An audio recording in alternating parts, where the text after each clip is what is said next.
That's my recording. You are not recording. Oh, you are.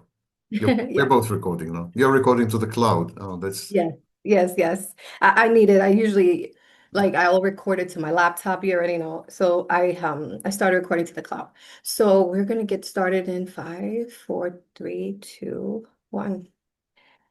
Hi everyone. Thank you so much for joining us today. Welcome back. This is Sara Martinez, founder of Divine Sisters. Today we find ourselves lucky enough to have at least 30 to 45 minutes of his time. This is Professor Sam.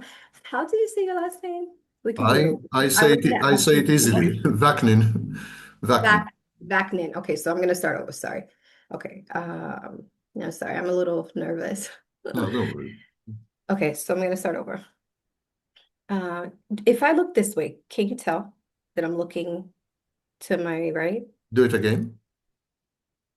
Yeah, a bit, but it's not It's distracting. okay. Okay, so I'm gonna read Quite it okay. so we can Quite just get okay. it Yeah. going. Okay, great. Welcome back to Unmasked 2025 from Covert Abuse to Collective Healing. I am Sara Martinez, founder of Divine Sisters, and today we're diving into one of the most complex and invisible forms of abuse, narcissistic and covert abuse. For so many women, abuse doesn't leave bruises. It leaves confusion, silence, and a long battle to reclaim your own reality. And that's why this conversation is so important. I'm honored to be joined by Professor San Vakning. He is one of the foremost global experts on narcissism, author of Malignant Self-Love, and a voice that survivors around the world have turned to for a language and understanding. Professor Sam, thank you for being here with us. I am grateful to have your insight on how narcissistic abuse operates, how it impacts victims, and how it connects to larger system of control. Thank you so much for joining us Thank today. you. Thank you for having me. Absolutely. So I'm not sure, do you want to give us a little bit of your background? Well, I'm the author, as you said, of *Malignant Self-Love: Narcissism Revisited*. I coined most of the language in use today because I'm an old timer. I started my work in the 80s. So Wow. narcissistic abuse, for example, is a phrase I came up with Wow. to describe this highly specific type of abuse, which hopefully we'll be able to discuss. And I'm a professor of psychology in several universities. So that's in a Amazing. nutshell. It's not about me, it's about narcissistic abuse. So So we'll get right into it. yeah. So we would like to cover a couple areas of narcissistic abuse. As I previously mentioned off camera, Divine Sisters, our group of women is very unique. You know, our even what we need in regards to support and resources, we don't have it nowhere in the world. What we found to be something that we share as an experience is the narcissistic abuse piece from our previous relationships or our current relationship, right? And somehow we end up targeted. So that's where, I found the need to really cover this topic. So when we talk about covert abuse, what does that actually look like? And why is it so difficult for victims to recognize it while they're still in it? Covert abuse is the facsimile of normalcy, which hides a mask of insanity. Hmm. So there's a facade of everything is normal, everything is routine. You're just like the next door neighbor. Um, there's compliance with social mores and conventions and norms. There's adherence to behavioral scripts which are indistinguishable from the behavioral scripts of healthy people. Hmm. And yet, underlying all this, there is a complex, hyper complex actually, messaging and signaling system which renders every act, every decision, every choice, every figure of speech, everything, the language itself, renders them um, subversive. So Right. in covert abuse, you act in a way which looks normal, but the message you are sending and the language attached to the act undermines and subverts the normalcy of the act. Hmm. It's a bit like dreaming. In dreams, you have, everything looks normal. In many cases, everything looks normal, Right. but you know it's not. You know something is going on. There's a narrative, a hidden narrative, which subverts and undermines the normalcy in the dream. So it's very nightmarish, I would say. Covert Wow. abuse is very nightmarish because it's a failure of language. That's why it's extremely difficult to communicate. The Right. abuser creates a fantasy world which incorporates you as the victim. And then within the fantasy world, the abuser imposes a hyper reality with its own highly unique idiosyncratic language, which then alienates you from real reality, takes you away from real reality. Wow. Then you find yourself trapped, unable to wake up, Right. like in a real nightmare. Mm-hmm. And when you try to communicate to other people what's happening, they think you're crazy Mm-hmm. because if people were to observe this from the outside, they wouldn't be able to spot anything abnormal. It all looks Right. completely, pedestrian and mundane, but it's not. So, to summarize, covert abuse is when there is a discrepancy between the language, the signals, the messages, and the actions or the choices or the decisions or the speech acts. Right. And this discrepancy simply means that what you see is not what you get. Mm. And words have special meanings, which you have a kind of private language with the abuser, Mm. and that Interesting. the actions of the abuser actually are intended to undermine your capacity to perceive reality appropriately, something known as gaslighting. Yeah. And so gradually you drift away into this simulated simulacrum, into this simulated reality, Wow. and you find yourself trapped, and there's no way back. There are no breadcrumbs, like Hansel and Gretel. Right. There are no Right. breadcrumbs. There's simply no way back because the abuser forces you to divorce not only reality, but yourself. He takes away your core identity by forcing you to acknowledge and accept and affirm and confirm something that is not real, the fantasy. The Yeah. abuser also forces you to deny not only who you are, but to deny that you are, to deny your very being, and you Wow. cease to exist. At some point, you cease to exist altogether. Yeah, that sounds like a true nightmare, and I have experienced it firsthand. Would you say survivors often only realize after the relationship that they were abused, or in most cases they figure it out while they're in the relationship and they don't know what to name it or call it, or and again they lost themselves, so they probably don't have no direction even or how to explain it to others. What's But your first, take? we must make clear that covert abuse and narcissistic abuse are two different things. Mm-hmm. Covert abuse is what I've just described, where the Right. abuser creates an alternative reality and then forces you to inhabit this reality and to deny that there's any other reality or to deny Yeah. that you exist in any other reality. Mm-hmm. This is covert abuse, and it is a common weapon of many abusers, not only narcissists. Whereas narcissistic abuse is a highly specific type of abuse. It is so highly specific that I had to come up with a special phrase to describe Right. it. Because in narcissistic abuse, the abuser is trying to kill you, not physically, in majority of cases, not physically, although it can reach that level, but Right. usually not physically, but definitely psychologically. The abuser is trying to take away your life force. He's trying to take away your personal autonomy, your agency, your capacity to act and decide on your own.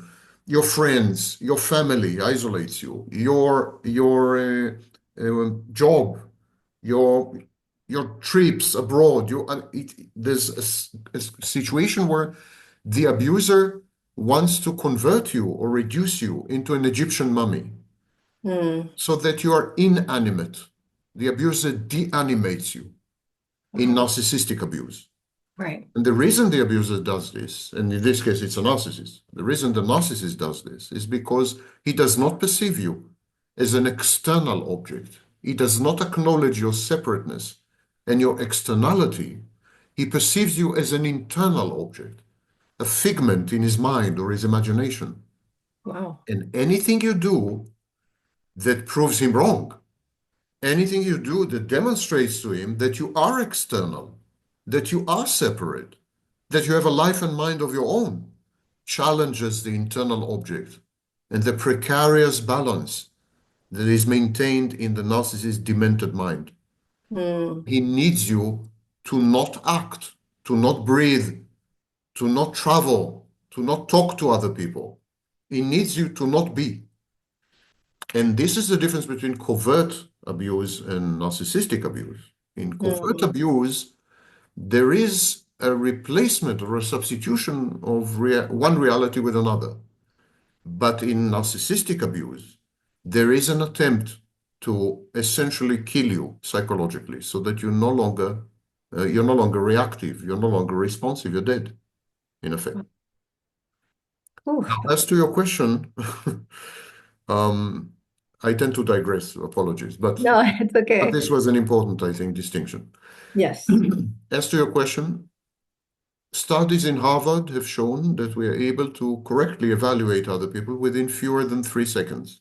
Mm, We have multiple studies, a huge body of studies that show that we can diagnose another person with narcissistic personality disorder accurately 75 to 85% of the time after having been exposed to this person for 30 seconds. wow.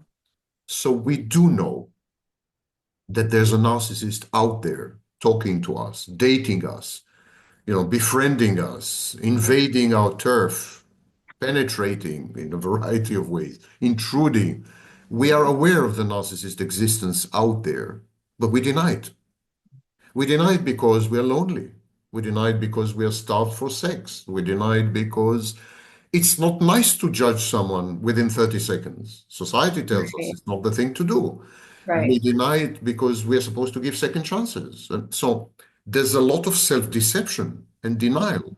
The Mm-hmm. answer to your question is people know not only that they are being abused, they know that they're about to be abused within 30 seconds from the Wow. moment they first met the person, the Oh abuser. my God. So it's all about the victims, not about the abusers. We are perfectly equipped as human beings to identify threats. Our intuition, when it comes to the identification of threats, is highly, highly reliable. And we immediately feel uncomfortable in some way. This is called the uncanny valley reaction.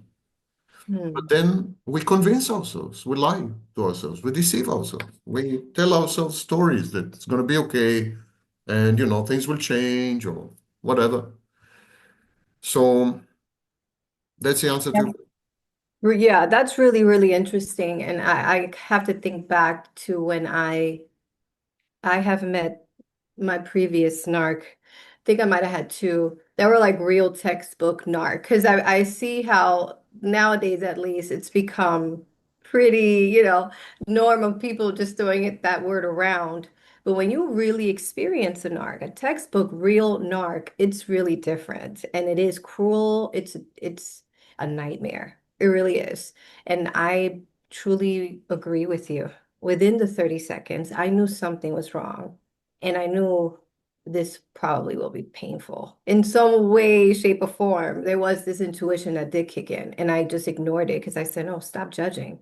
You don't even know this person, Or, you've been traumatized so much that you're not even giving them the benefit of doubt. So that's what kept me there. So I agree with you. We, Oh, we tend to, when we are confronted with severe deviation from what is normal, from reality, mhm. or what is common, when we find ourselves embedded in circumstances or a situation where everything appears to be nightmarish and awry and crazy and so on, we don't extricate ourselves, we don't run away. What we do is we normalize the situation.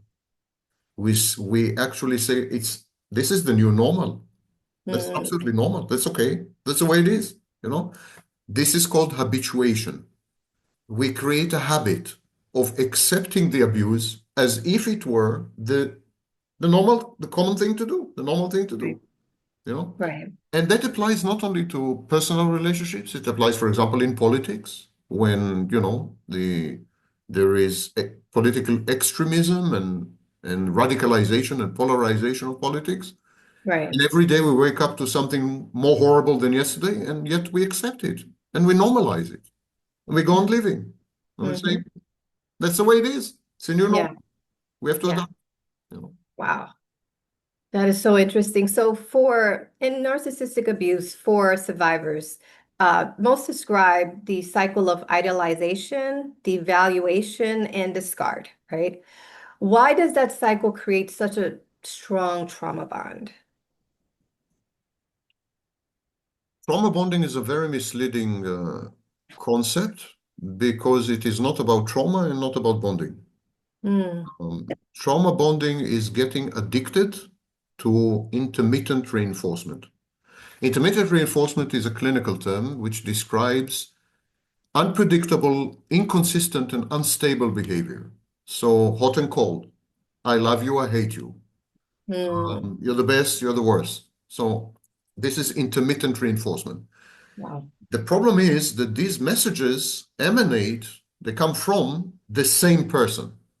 So Right, it's the same person who tells you on Wednesday, you're beloved, you're the only one, you're amazing, and the next day he tells you you're stupid and ugly, and you're the worst thing that has ever happened to me, and I hate you.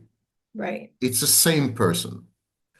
And so you get addicted to this intermittent reinforcement because you crave the idealizing message. Mm, You see yourself through the abuser's gaze. When the abuser idealizes you, you suddenly end up idealizing yourself. You experience self-love because now you're perfect, you're flawless, and only the abuser can grant you this access to your idealized version. He has a monopoly on access monopoly. So if you want to feel again that you are perfect, drop dead gorgeous, amazingly intelligent, unprecedented, if you want to feel this way again, mm, there's only one person who can give you this feeling, and that's the abuser. wow. And you're willing to pay the price. Like you're willing to tolerate the negativity. You're willing to pay this cost of gaining access to your idealized version because your idealized version is intoxicating. It's and again, it's intoxicating because many victims have never experienced self-love. Right. And so this is their opportunity to experience self-love. They see themselves through the narcissist's eyes and they say, wow, I am very lovable because I'm perfect, because I'm gorgeous, because I'm hyper intelligent. I'm very lovable. Now it's legitimate to love myself. I couldn't love myself before I've met the narcissist because before I've met the narcissist, I was less than ideal.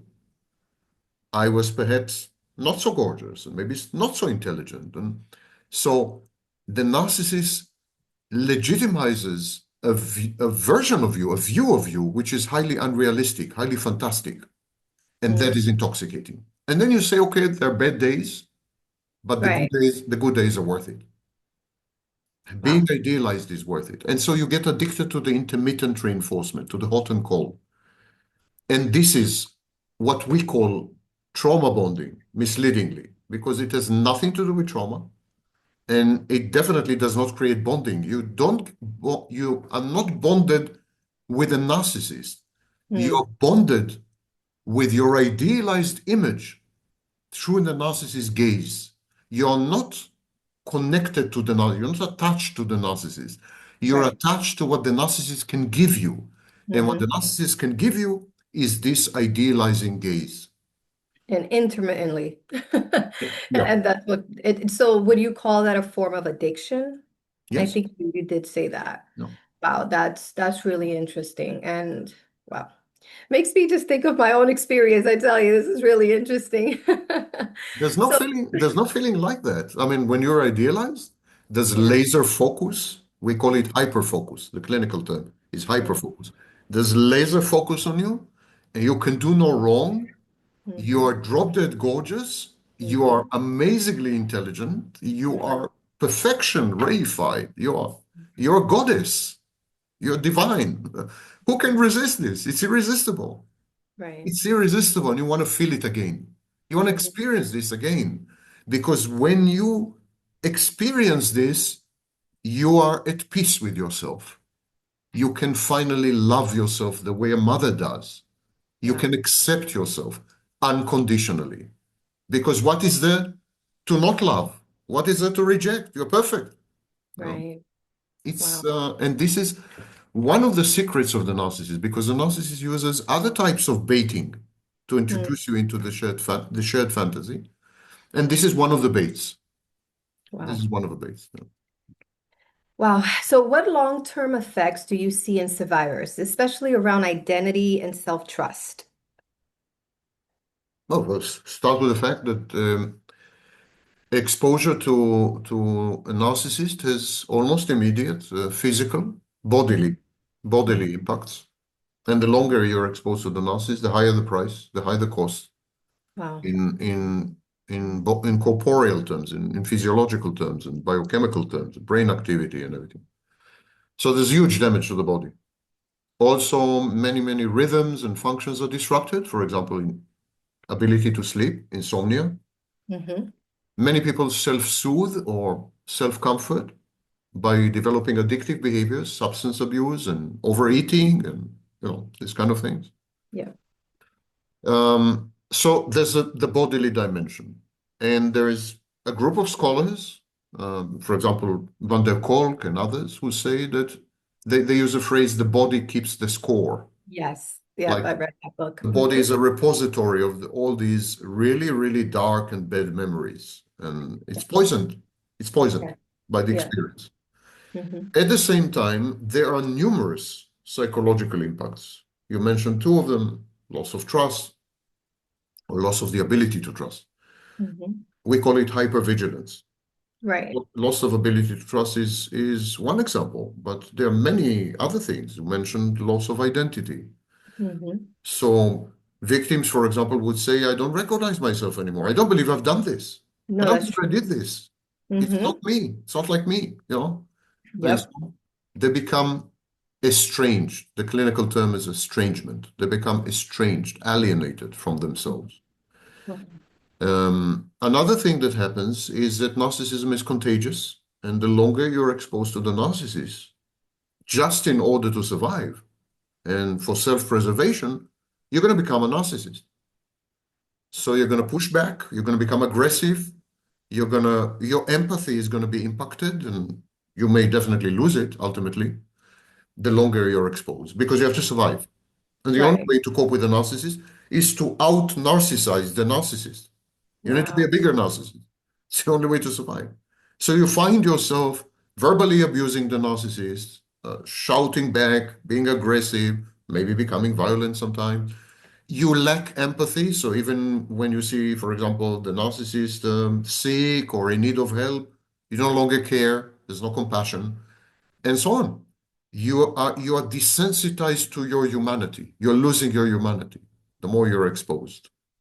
This happens not only with narcissists, this happens in many situations of trauma, chronic illness, settings like prison and hospitals, the army, soldiers describe this.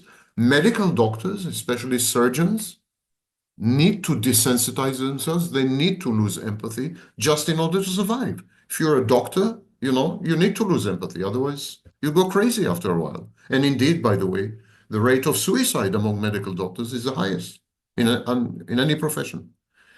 So I'm giving this as examples because when you're exposed to adversity, doesn't have to be a narcissist. When you're exposed to adversity, you become narcissistic. This is called narcissistic defense. And when you're exposed to extreme adversity, and there is no adversity more extreme than narcissistic abuse. So when you're exposed to this, you become a narcissist just in order to survive. And if you're exposed to it for 6 months, the way back, there's a way back. But if you're exposed to it for 20 years, Right. there's a lot of work to be done after that. Another problem is the narcissist infantilizes you, he regresses you, Mm. he takes away your adulthood. the agency that comes with adulthood, Mm. the reality testing, the ability to gauge reality appropriately, which is an integral part of adulthood. He Right. renders you an infant, dependent upon him. And as an infant, you relegate responsibility to him. He becomes a decision maker. He becomes your interface with reality. Reality is mediated through him. And suddenly you find yourself helpless. This is learned helplessness. You find yourself helpless Mm. and an infant. So the first thing you do after you break up with a narcissist or you're discarded, the first thing you have to do is to grow up. You have to go Mm. through the whole process again, starting at age 2. Wow. You need to again go through a process known as separation individuation. You need to separate from the narcissist because the narcissist had become a parental figure. You need to Wow. separate from the narcissist the way children separate from their parents and become individuals. So, as a child, because now you're a child, you need to separate from that parental figure and grow up and become an individual. That's another impact of narcissistic abuse. And there are many other impacts which are much more mundane and common. For example, anxiety, depression. Yep. Anxiety and depression are very common among victims of abuse generally and narcissistic abuse particularly. Um, it stands to reason that it impacts the brain because we know for sure, I mean, there are studies that have substantiated this, that abuse rewires the brain. Abuse reshapes the brain. Unfortunately, our brain is neuroplastic. In other words, our brain can reshape itself or rewire itself for Right. better and for worse. Mm. So narcissistic abuse plays with your mind. And there is even a process discovered 12 years ago. It's called entrainment, where if you're exposed to the same sounds time and again over a prolonged period of time, which means hours, Right. your brain waves synchronize with the brain waves of the source of the sound. So this was discovered with rock bands. They studied the brains of rock musicians in a band, and they found something amazing. The wave, the waves, the brain waves of all the rock musicians in the band became indistinguishable from each other. They became identical. There was no way to tell whose brain it was. They acquired a single hive mind, a single brain. When you, as a victim of abuse, you're exposed to repeated verbal abuse, Mm-hmm. usually the same words, Yep. same message, time and again, time and Yep. again, time and again, your brain waves synchronize with the brain waves of the narcissist. Wow. And so he gains control over your brain. That's not a conspiracy theory, that's neuroscience. He gains control over your brain and is able to install in your brain an app as if you were some kind of smartphone. He's able to install an app. The clinical term for this app is introject. Is able to install in your brain a voice. And this voice is the narcissist voice. And this voice is with you even after the narcissist has long discarded you and has Right. exited your life. The voice is there. The app is there. The app is there and it talks to you. And not only does it talk to you, it collaborates with other introjects, with other apps that have the same message. It creates a cluster. So, for example, if you had a mother who kept telling you, you're a failure, Mm-hmm. you are unworthy, you're also ugly and stupid, by the way, whatever, the narcissist would install an app that would say the very same things. You're a failure, you're ugly, you're stupid. And these two apps, your mother's and the narcissist, would create a cluster together. They will work together. They'll create a coalition which amplifies the message, makes it it makes it actually overpowering and overwhelming. And many victims experience what we call emotion dysregulation. They're overwhelmed emotionally. Right. They're also overwhelmed by memories. People are using the wrong phrase, emotional flashbacks, but memories emerge, re-emerge, and they carry with them some emotional ballast, some emotional, and so we call this emotion dysregulation. where your emotions drown you. This happens a lot to victims. Yeah. There is also mood lability, ups Mhm. and downs, cycling between depression and euphoria or elation, a bit like bipolar. Yeah. The whole apparatus, your mind, your brain, they are compromised. You've been infected with malware. Wow. You need to decontaminate yourself. You need to debrief yourself. You need an Mm. antivirus to kind of erase the traces of malware in your brain. And your brain has been compromised and your mind has been compromised at the most fundamental level.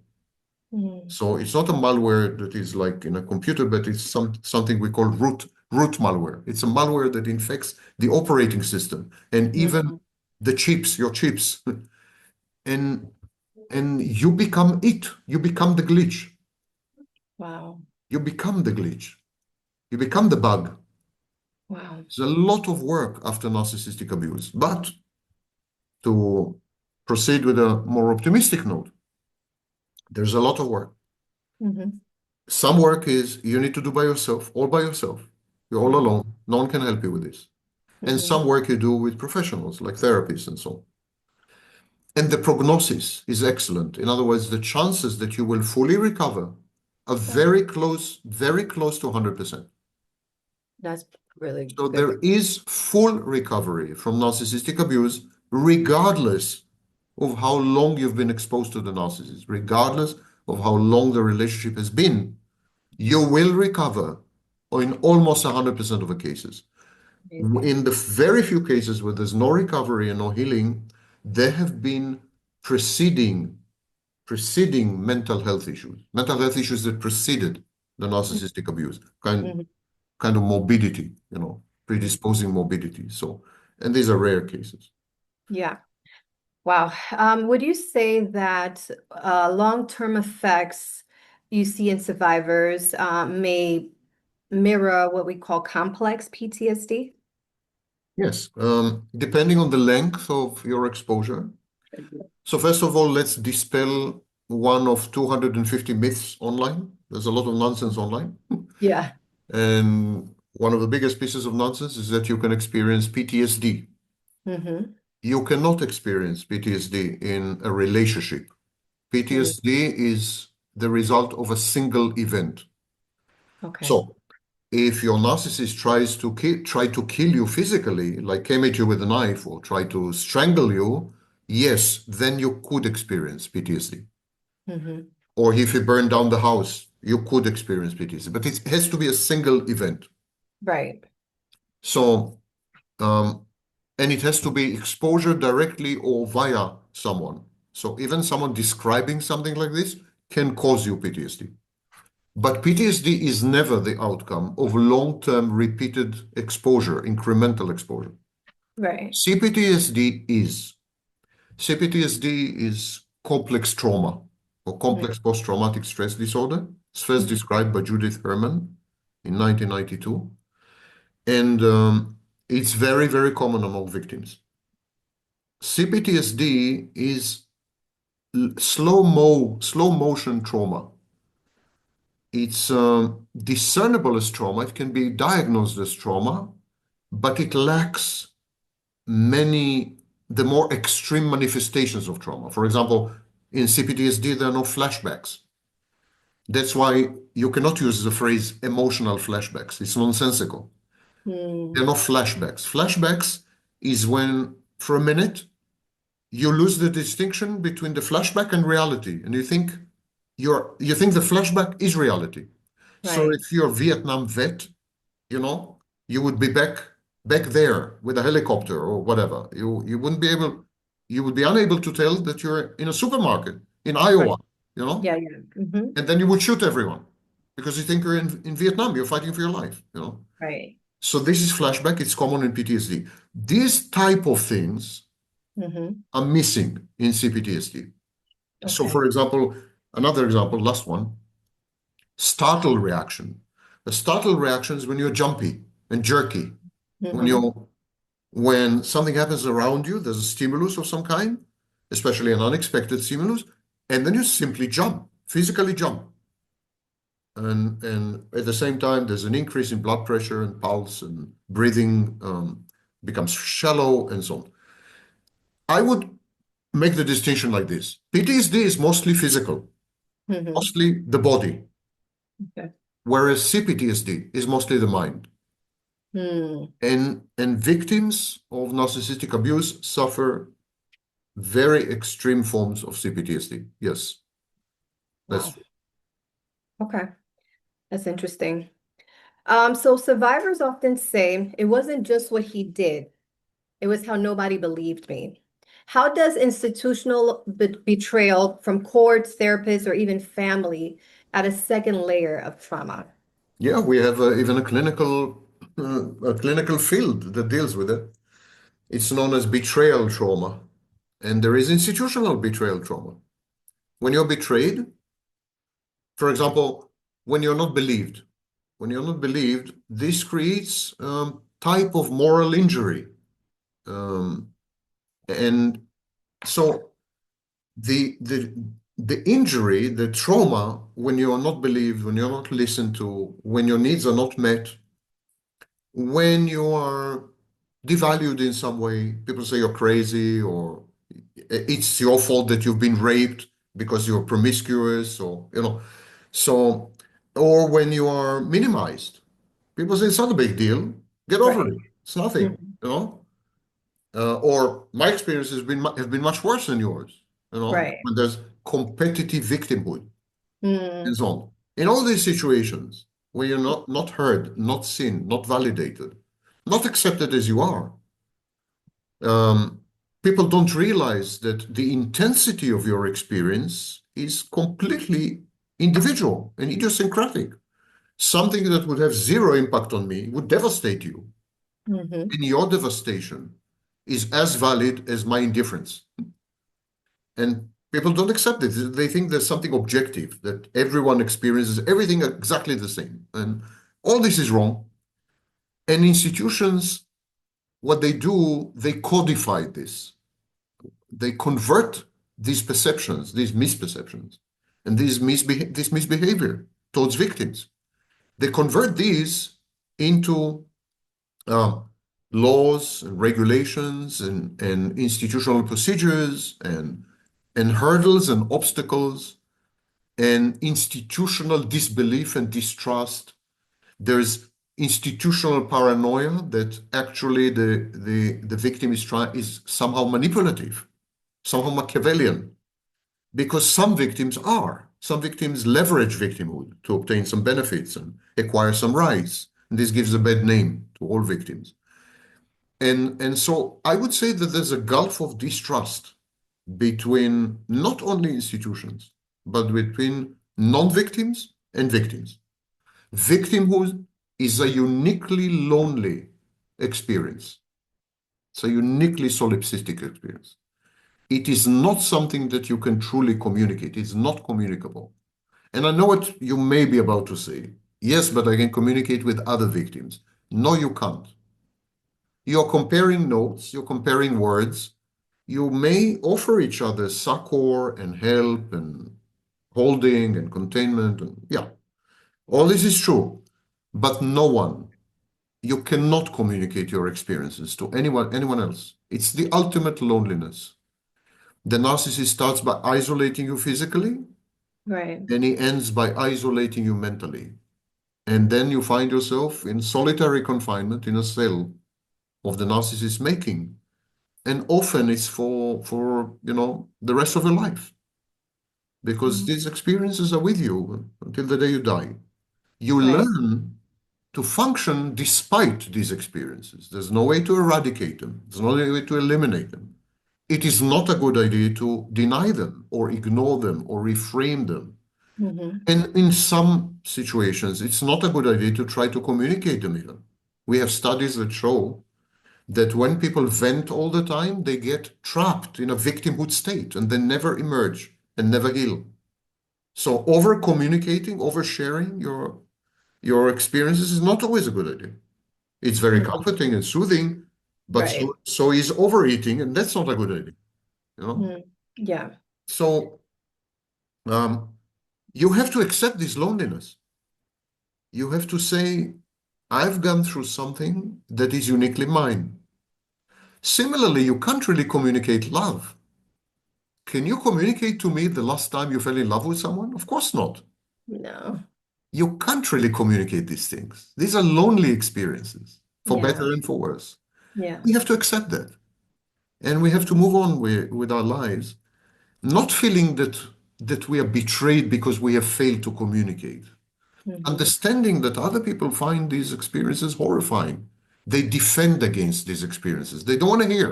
They don't want they want to shut these experiences off. And you're the messenger. You're the Hmm. messenger with the bad news. So they want to shut you off. And institution is just a group of people together. It's just a collective. It's people. Ultimately, it's people. Hmm. And it's terrifying. Yeah. And people don't want to, they regard your victimhood as a form of aggression. When you're trying to share what you've gone through, you're being Hmm. aggressive. You're invading my life. You're Wow. impacting my mind. You're changing my mood for the worse. You're Hmm. destroying my evening. What the heck are you doing? Who gave you permission to do that? You know? Go Right. away. Go away. Hmm. What's my defense? How can I defend against your pollution? Hmm. Because your attempt to communicate what's happened to you is a kind of pollution. You're polluting my world.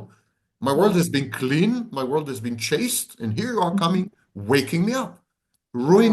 ruining my innocence, you know, taking away my innocence. I need to defend against this. You're evil, you know, I need to defend against this. So I'm Hmm. minimizing you. I'm denying your experience. I'm invalidating you. I'm anything. Just get away. Get away from me, you know. Wow. And this applies to narcissistic abuse. It applies to the Holocaust. It applies to Jeffrey Epstein. It applies. This Hmm. is it. Maybe there's no big conspiracy around Jeffrey Epstein. It's just we don't want to hear this. Right. Simply, we don't want to hear this. Go Hmm. away, you know. Yep. That makes sense. Mm.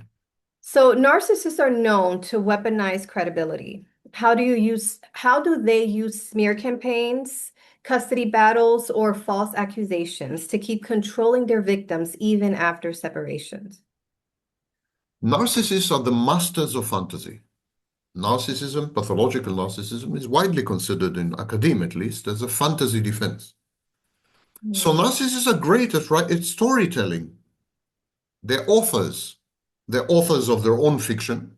You know, I'm divine, I'm godlike, I'm a genius. That's a piece of Mhm. fiction.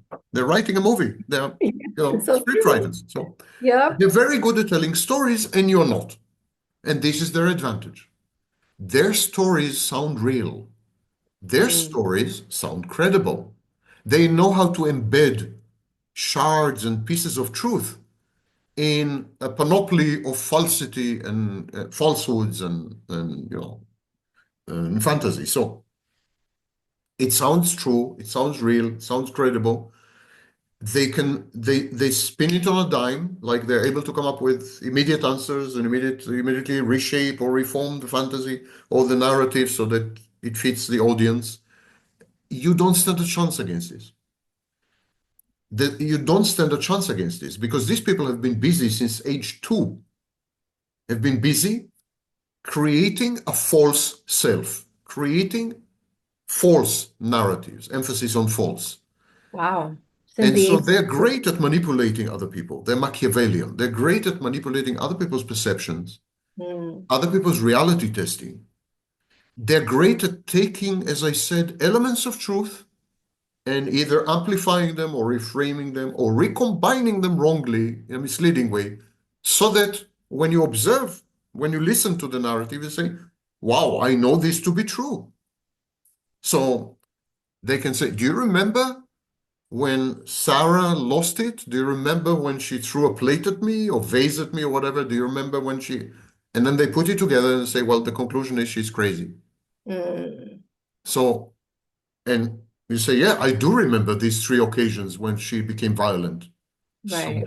the conclusion is she's crazy. I agree with you. Conclusion is she's crazy. Of course, there's a Wow. missing part.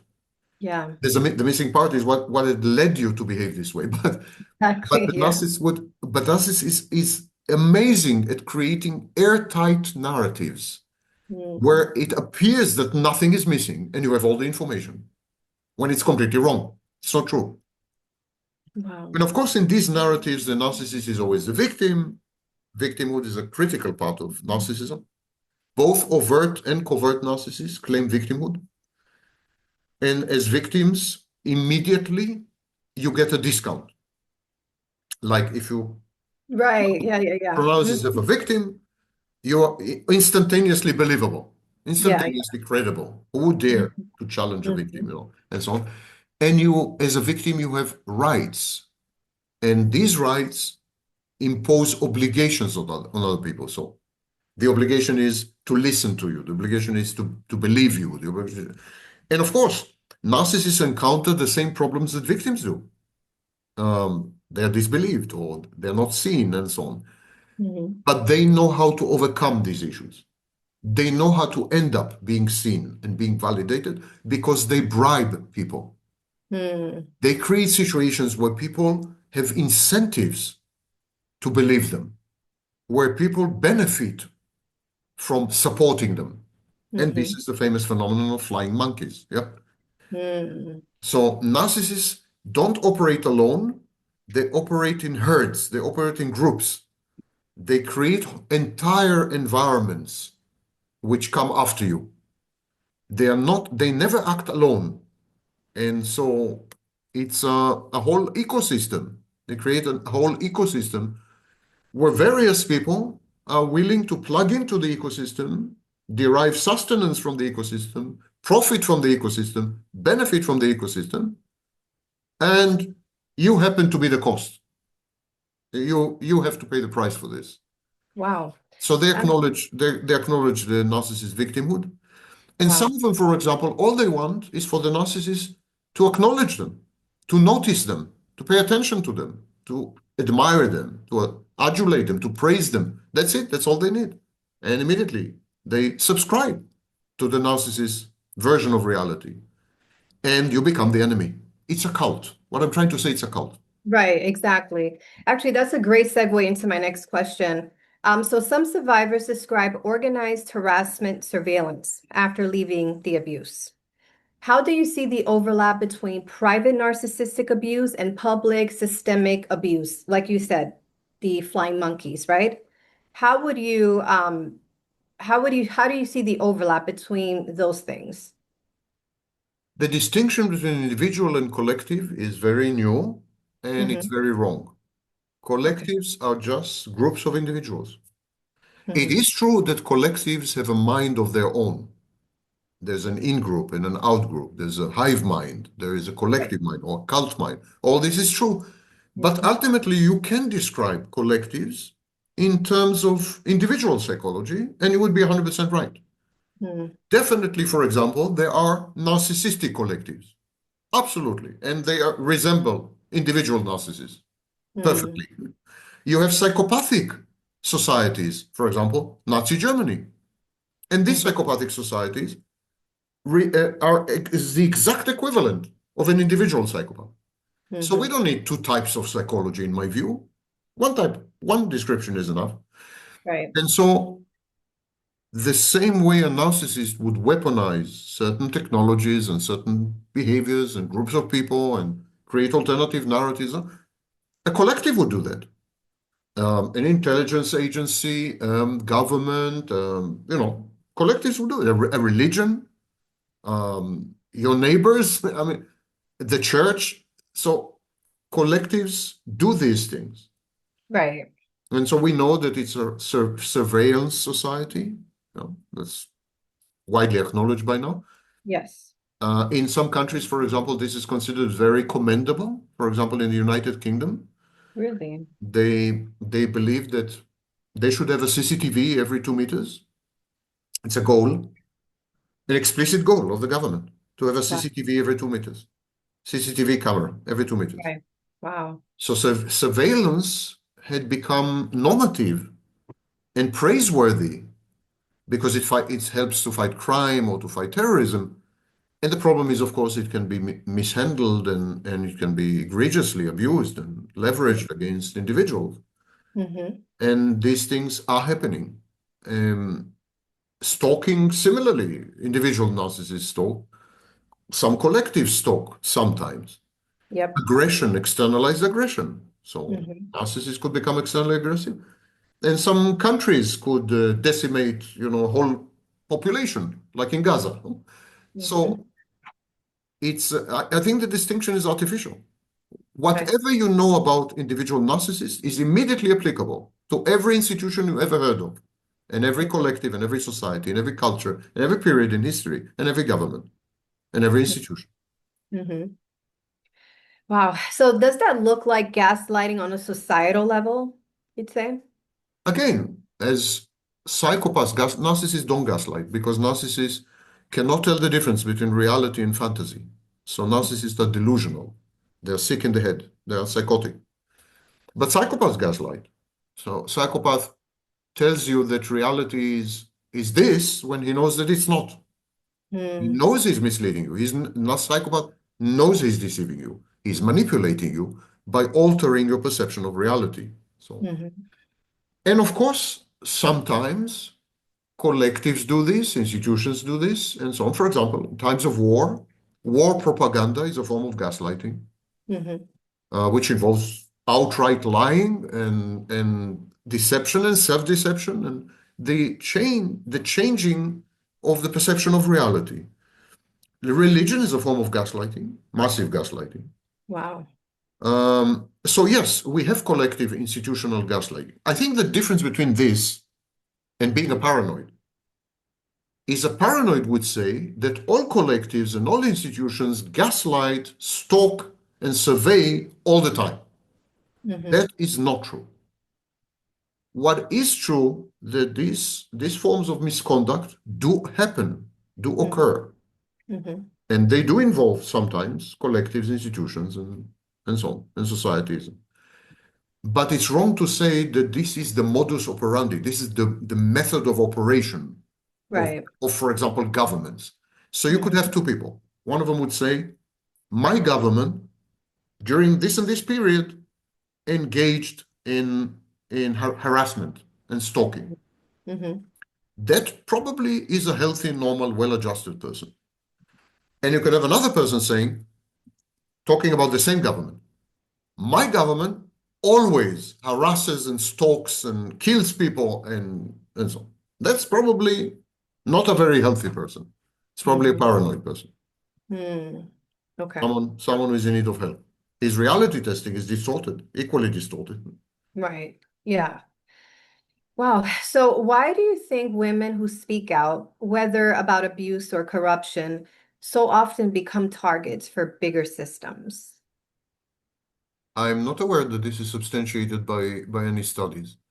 But of course, if you attack powerful people, you will end up or may end up being harassed, or powerful people may leverage institutional levers, institutional tools and instruments to go Yeah. after you and so on. So I think it crucially depends on highly specific circumstances. If you go after Jeffrey Epstein or Donald Trump, you are likely to experience institutional harassment, as many Right. enemies of Donald Trump can tell you. Uh, However, if you go after Joe Schmo, who is a sanitation worker, I doubt very much that you'll find yourself on any list or that you're being harassed. And if you claim otherwise, if your narcissist is Joe Schmo, who is a sanitation worker, and you claim the CIA is after you, you're in need of help and medication, probably. Hmm. Okay. So if narcissistic abuse at home erodes one person's reality, what does it mean when governments adopt the same pattern? Governments, but not only governments, collectives in general, Correct. reshape reality in order to manipulate members of the collective in order to obtain common goals.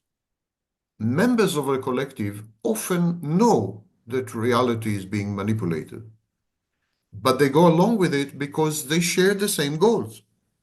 So I give you an example of war. There's a war, and your government is telling you that the enemy is inhuman, the enemy is sadistic, the enemy is an animal, the enemy deserves to be slaughtered, and you what have you, and you go along with it. You don't even bother to verify these claims. You go along with the gaslighting. Why? Mhm. Mhm. Because you also want to destroy the enemy. You have a goal that is common. The Right. institution and you, the collective and you share the same goal. And that endows institutions and collectives with power. Mhm. The docility, the compliance of participants and members and regular people, because they succeed to convince people in the goals, not in reality, but in the goals. So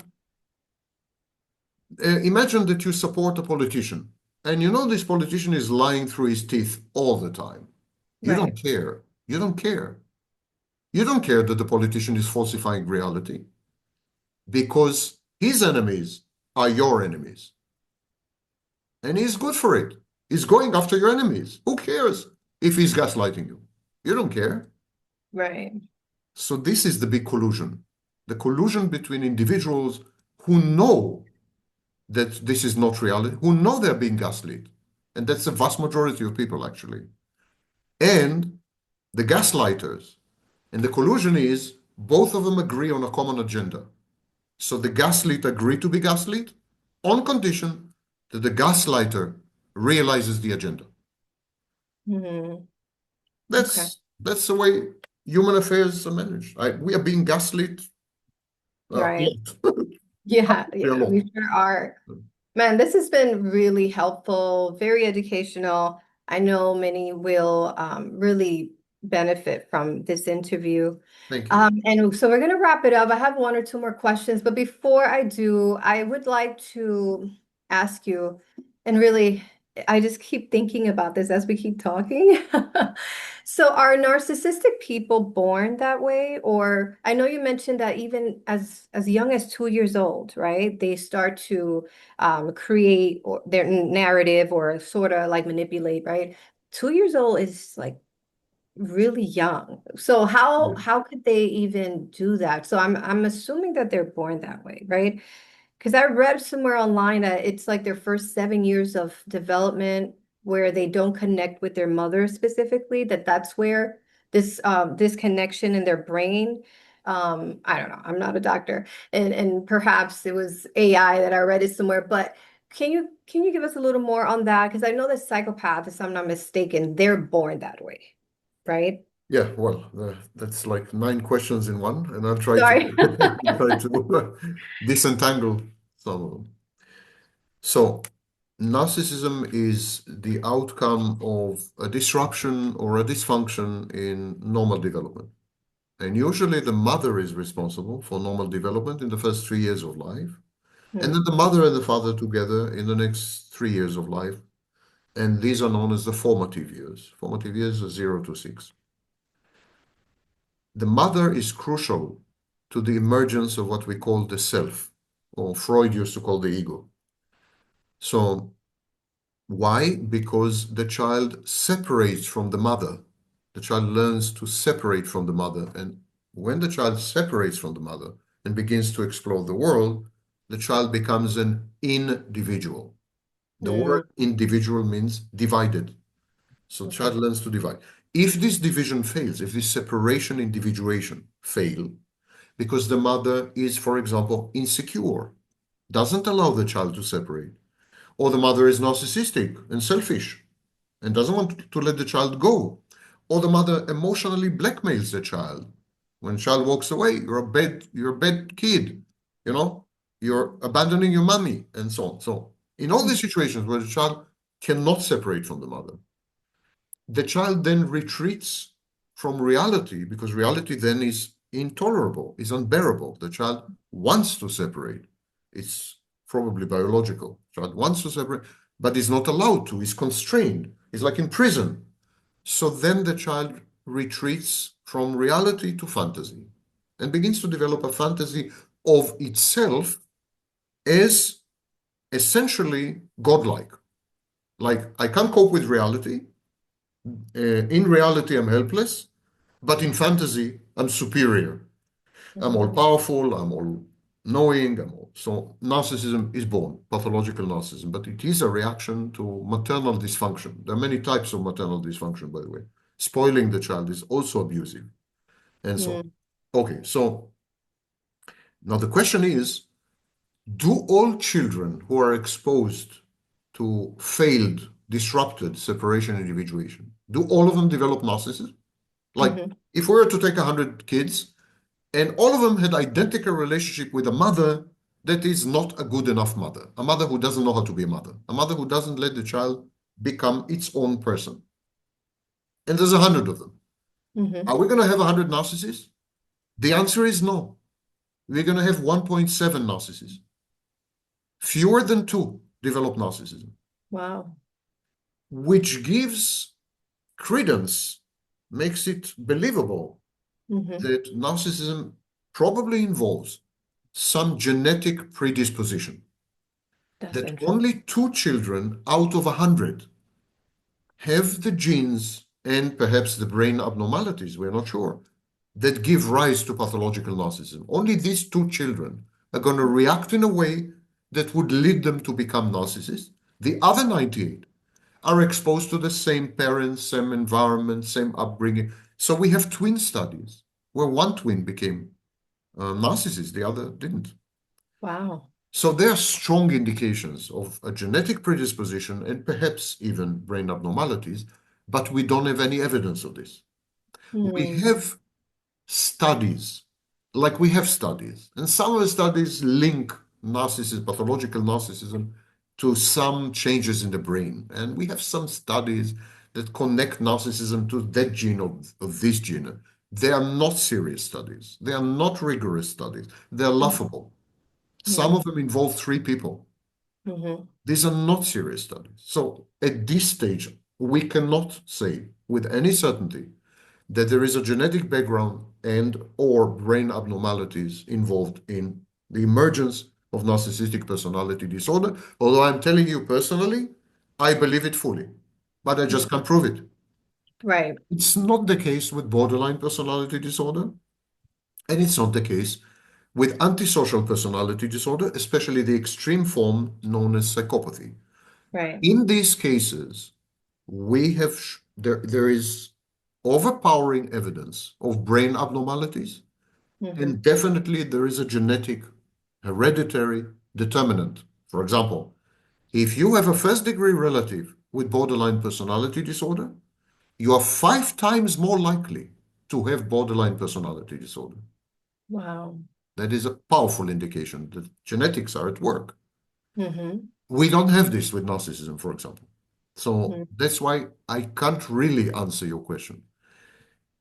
We know for sure, we have a mountain range of evidence that all narcissists in their background, in their history, personal history, they Mm-hmm. had a dysfunctional mother in some way. Now, people say, but it's not true. My narcissist had a very loving mother. It's completely untrue. My narcissist grew up in a family which was the perfect family and so on. What they don't understand, there are many ways to abuse and traumatize a child. Right. For example, if you are overprotective of the child, you're abusive. You may appear to be a wonderful mother, but Right. you're not a good mother because you're isolating the child from reality and from his peers. You're not allowing the child to grow up, to develop. That's abuse. If you're Wow. spoiling the child, pampering the child, idolizing the child, many people would say, many neighbors would say, what a great mother, how she loves the child. I mean, it's incredible. It's spoiling, pampering, idolizing, pedestalizing the child. These are forms of extreme abuse. Why? Because the message you're sending to the child is, you're perfect. You can Mm-hmm. do no wrong. You're not allowing reality to inform the child, to shape the child. There's no friction. The child believes that it can do anything it wants because it's always right and Mm-hmm. other people are wrong. And, Right. and that is, of course, a great description of narcissism, isn't it? Yeah. It's a kind of mother that creates a narcissist. So Yeah. that's what people don't understand. Mothers who appear to be perfect actually could be extremely abusive. And I'm not Mm. talking now about absent mothers, depressive mothers, insecure mothers, narcissistic mothers, psychopathic mothers, selfish mothers. They're all abusive. Why do Neglectful I keep mothers saying, too. That's abuse, right? Yes. I know many men who have told me their mom neglected them very Or early. neglect, absolutely, yes. That would Neglect, lead to narcissistic abuse, right? abandonment, absent. That's why I said absent mother. Absent. Okay. Neglect, abandonment. This is called the dead mother, metaphorically, dead mother. Wow. That's a clinical term. So, and then people say, but it's not only the mother, it's the father. Mm-hmm. And they're angry at me. They say, oh, not only at me, I mean, at all the profession, because we Yeah. kind of pathologize mothers or demonize mothers. Nothing to do. It's the mother that is the key player until the age of 36 months. There's nothing to do about it. It's not some Vaknin. It's Bowlby. It's, you name it. It's all the big names. It's all, everyone, Freud, I mean, you name it. Everyone agrees. It's the mother. So yes, it is the mother's responsibility to produce a well-balanced child. Mm, And it's a tightrope act, and it's very difficult. And my heart goes out to mothers because there's no training and right. there's no education, and everyone can become a mother. And I think it's wrong. I don't think anyone should be a mother. I think there should be a process of preparation, maybe preparation by other mothers. I'm not Mm, saying, but there should be some preparation, you know, yeah. and there's none. So mothers keep failing.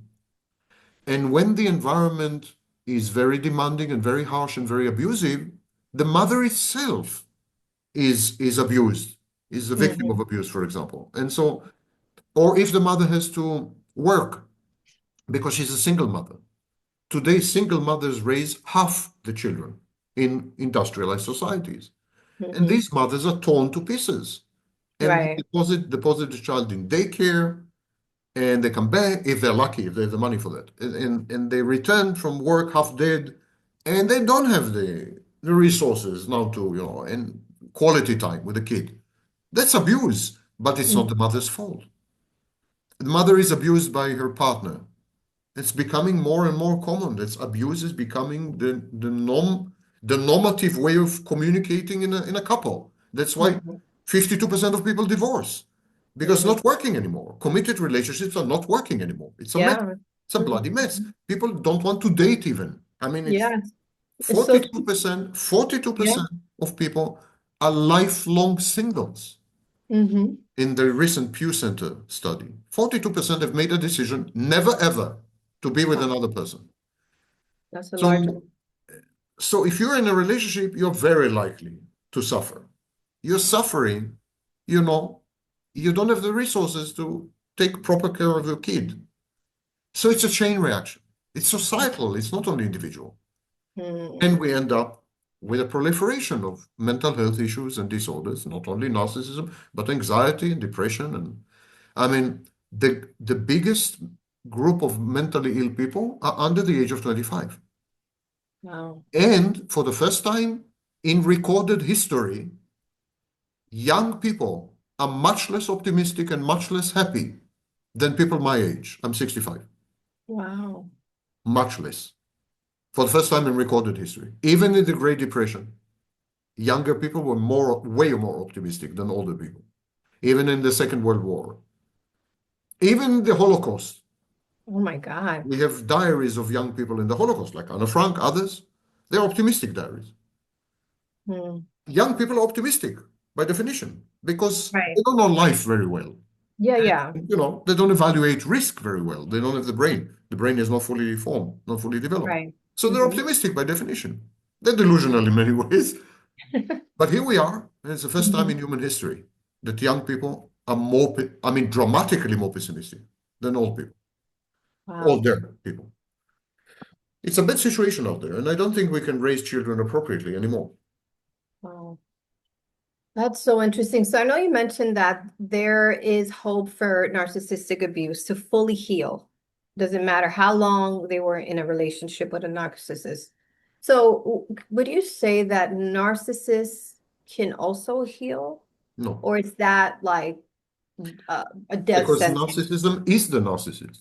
It's again something which is politically correct. You're not supposed to call someone with narcissistic personality disorder a narcissist because there is the person and there is the disorder. That's Mm. complete nonsense. The narcissist is his disorder. You take away the disorder, there's nobody there. Same Okay. with borderline. They are the disorder. So the problem with the narcissistic personality disorder is that possibly it's genetic and involves brain abnormalities, in which case, of course, it's not treatable. But even if we somehow discover in the future that I'm wrong and it's not genetic and it's not, and we teach all mothers to be wonderful mothers and excellent mothers and so on and so forth, and then still we have, a few bad mothers and we have a few narcissists. Narcissism is what the DSM calls all pervasive. Narcissism is everything. It's the way you go to work, you function in the workplace. It's the way you have intimate relationships. It's the way you see yourself. It's the way you see the world. It's a rejection of reality in favor of fantasy. It's the inability to tell apart external objects, other people, from internal objects. It's it's the totality of what it means to be human. It's a lack of empathy. It's inability to access positive emotions. Where to start if you want to heal or cure? Where to start? There's Mhm. no what you can accomplish in therapy, and we have quite a few treatment modalities, quite a few types of psychotherapy that are pretty effective in accomplishing this. You can modify some abrasive and some antisocial behaviors of narcissists. Mhm. And if the treatment is repeated often enough, the modification is lifelong. So this you can accomplish. You can make the narcissist, for example, less aggressive, less verbally abusive, less antagonistic, less conflict prone, less defiant, less reckless. All this can be accomplished so that it's more pleasant to Mm. coexist with someone like that. Possibly even it's more pleasant to have a relationship with someone like that. So you can remove the jagged edges. You can remove the things that bother other people. Right. But the core is there. For example, the narcissist would never ever develop empathy. End of story. The Okay. narcissist would never ever be able to be grounded in reality. He needs the fantasy is the lifeline. He cannot survive in reality. He's delusional. It's a delusional, and according to many very important scholars, it's a form of psychosis. So the narcissist is really, really sick. Another myth online is that narcissism is not mental illness, it's a personality disorder. Right. That's not what we believe. That's not what we think. Otto Kernberg, who is the father of the field, he insisted that narcissism is a form of psychosis or on the verge of psychosis. But pathological narcissism, and especially narcissistic personality disorder, is a severe mental illness. It's not only a mental illness, it's a severe form of mental illness, second only to schizophrenia, maybe. Wow. So, I mean, give it a break. Everyone is trying to humanize the narcissist or minimize the narcissist or demonize the narcissist, which is equally wrong, Right. because the narcissists are evil, they gaslight, they future fake. All this is not true. The Hmm. narcissist is delusional, he's sick, Hmm. simply. He is not able to tell the difference between reality and fantasy. He doesn't know what he's saying. When he tells you, when he makes you a promise, in his demented mind, in his sick mind, he has every intention of keeping it. Right. When he insists that something is real, he believes it to be real. He's not lying to you. He's not deceiving you. He's not manipulating you. He believes it to be real. It happens to be unreal. It happens to be not real. It happens to be total nonsense, but he doesn't know it. Right. So there's a lot of wrong information and a lot of conflation, confusion of narcissists and psychopaths. Psychopaths are really evil, really dangerous people. It's not a narcissist. The narcissist is a child who got stuck at a very early stage, therefore didn't develop adult skills and adult psychodynamics and adult dimensions of a personality. It's unable to cope with reality. It's a kid. So lives in fantasy and tries to drag you into the fantasy because he's looking for a mother. He's looking for a mommy. So he Wow. tries to drag you into the fantasy. And he will do anything to drag you into the fantasy. Yes, including damage you, including abuse you. He wants to coerce you into the fantasy because he is in panic. He's desperate. He's grieving. He's terrified. He's fragile. He's vulnerable. He needs a mommy. And if you refuse to be his mommy, he will punish you. And if you deviate from the mommy image or maternal Right. contours, he will punish you. And if you challenge him and undermine his capacity to survive by pretending, by lying, by fantasizing, he will punish you. There's a lot, it's very punitive process, I agree. But it's not because a narcissist is this demon, evil reincarnation of the devil. It's not because of that. It's on the very contrary. It's because the narcissist is so unskilled at life, so incapable of coping with life, that he has to, as a parasite, use your capacity, your skills, your access to reality, your ability to live. The narcissist lives through you, vicariously, by proxy. He exists through you. You become a vessel, a container. So, and then many victims would say no to this unappetizing proposition, and that infuriates the narcissist. This in the narcissist's mind, there is no harmony bigger and no love greater than mother and child. And the fantasy, as far as the narcissist is concerned, is not an incarceration cell. The fantasy is Disneyland. And why would you not come to my fantasy and be my mommy? Says the Right. narcissist. That means Yeah. you're evil. Rejecting me, you're evil. You need to be punished. Yeah. That's more or less what goes on in the narcissist's mind. This this talk today really validated my whole experience with a narcissist. Like it was such a ride, Lord. So as we wrap this up, I would like to ask or gauge your perspective. So for women listening who may feel broken or disbelieved, what truth do you want them to hold on to about healing and value, even in the face of narcissistic abuse? Well, first of all, let's start by setting the record straight. Half of all narcissists are women. Oh, wow. Again, there's a lot of misinformation online, and I will explain where this misinformation came from. And everyone says majority of narcissists are men. And this misinformation comes from old editions of the Diagnostic and Statistical Manual dating back to the year 2000. And in the old edition of the DSM, they wrote that 75% of narcissists are men. This is no longer the case. That's not what the DSM says today. The DSM today says that 50% are men. Wow. So half of all narcissists are women. We also know it from clinical practice and so on. Similarly, by the way, half of all borderlines are men. Again, we have gender bias in these Right. discussions because borderlines were crazy making and they were emotionally dysregulated. And the psychiatrists and the psychologists of the time, 20, 30 years ago, they said, this cannot be men. Men are strong, men are stable, men are, this male stereotype. So this cannot be men. And they diagnosed borderline only in women. Mhm. Borderline was kind of the successor of hysteria because hysteria was also diagnosed only in women. It's a gender stereotype thing. Half of all women are narcissists. I would give a very controversial piece of advice. I don't think you should try to be heard, and I don't think you should try to be seen, and I do not think you should try to seek closure. Definitely not from the narcissist. That's a seriously bad idea. Okay.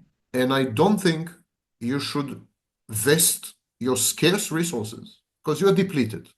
Yeah. You're depleted. You have very little to go on. You're running on fumes, I don't think you should invest the little you have on trying to convince other people. The hell with other people. You should focus on yourself.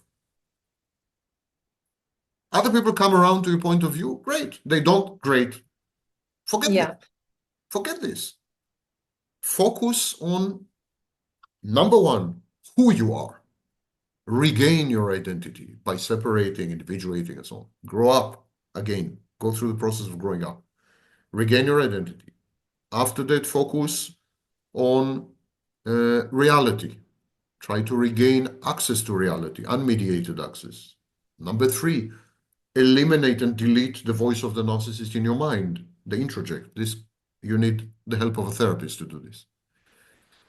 Number four, having accomplished the above three, start to reconstruct your life, place an emphasis on your body, on your well-being, and then on your home, and then on your neighborhood, and then and go in concentric circles, rebuild your life, rebuild your reality, rebuild your environment, and so on. And throughout this process, people who doubt you, exclude them. That Mhm. includes your mother, that includes your sister. Exclude them. They are not good for you at this stage. You're not strong enough to deal with this. They are doing the abuser's work. You know what religious people would say, the devil's work. They are Yeah. not good for you. So those people are unable to accept the veracity of your experience. They're unable to share your experience. I understand. They find your experience harrowing and I understand. They want to avoid you because you're the bringer of bad news and you're always at the beginning, you're always depressed. And I understand even then. I understand all that. But if they begin to invalidate you and doubt you and put you down and minimize you and so on, they are the enemy. Mhm. They are the enemy. And it doesn't matter whether they're blood relations or not. You need these people out of your life because they bring toxicity. Mhm. And you need to surround yourself only with people who are willing to give you the benefit of the doubt, are willing to entertain the possibility that you're telling the truth. And regardless of whether they believe you or not, offer you unconditional, full support and succor. And that includes your therapies. That includes your best friend, maybe, whoever, a neighbor, a stranger. You need to surround yourself with positivity and you need to surround yourself with people who trust you because it's the only way you're going to regain your ability to trust. If you do not regain your ability to trust, you will never ever heal. Wow. Period. Healing is only through connecting to other people. Healing demands connectivity. We know multiple studies, it's absolutely the dogma that you cannot be mentally healed while you are completely isolated. You can be a loner, you can love being alone. But if I were to isolate you, never ever to see another face, you would go crazy. Yeah. Mental health is a derivative of social connectivity, however minimal. And you cannot connect with other people in any meaningful way if you distrust them, if you expect the worst, if you're hypervigilant, and so on. Right. And so you need to create a circle of trust.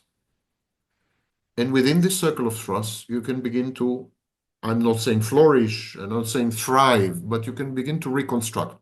It's a reconstruction process. You are devastated. You are scorched earth. Yeah. You're a battlefield, and you need to sow the seeds and and the last thing is have patience. Don't expect quick results. It'll take years. It's years. It's gonna take years. No course that you buy online, and no book, self-help book that you purchase, and no interview with this or that professor will help you. It's gonna take years because these are integral healing processes. This is like healing of a wound. You can't speed it up. It takes place inside, and you have no control over it, and 99% of it is submerged, unconscious, like an iceberg. There's Wow. nothing you can do, you just have to wait. But if you follow these bits and pieces of advice, you're very likely to heal. If Okay. you don't, you're going to delay the healing. Right. Here's the last nugget. Even if you do everything wrong, you will heal. Oh, But good. it's going to take much, much longer. Okay.